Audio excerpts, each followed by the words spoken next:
Hi there, so it's Anna from Night and Day Window Decor. Just a quick video to show you how to take down a cassette roller shade that's in a cassette. So roll up a fabric and then look underneath, and you'll notice two or three brackets that are clipped at the back. They're L-shaped brackets with these lips at the bottom of it. So you can just use your finger, hold on to the shade with one hand, and then just push that lip towards the window.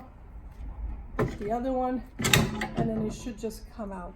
And to put it back, there is a top of the bracket that gets connected to the front part of the cassette.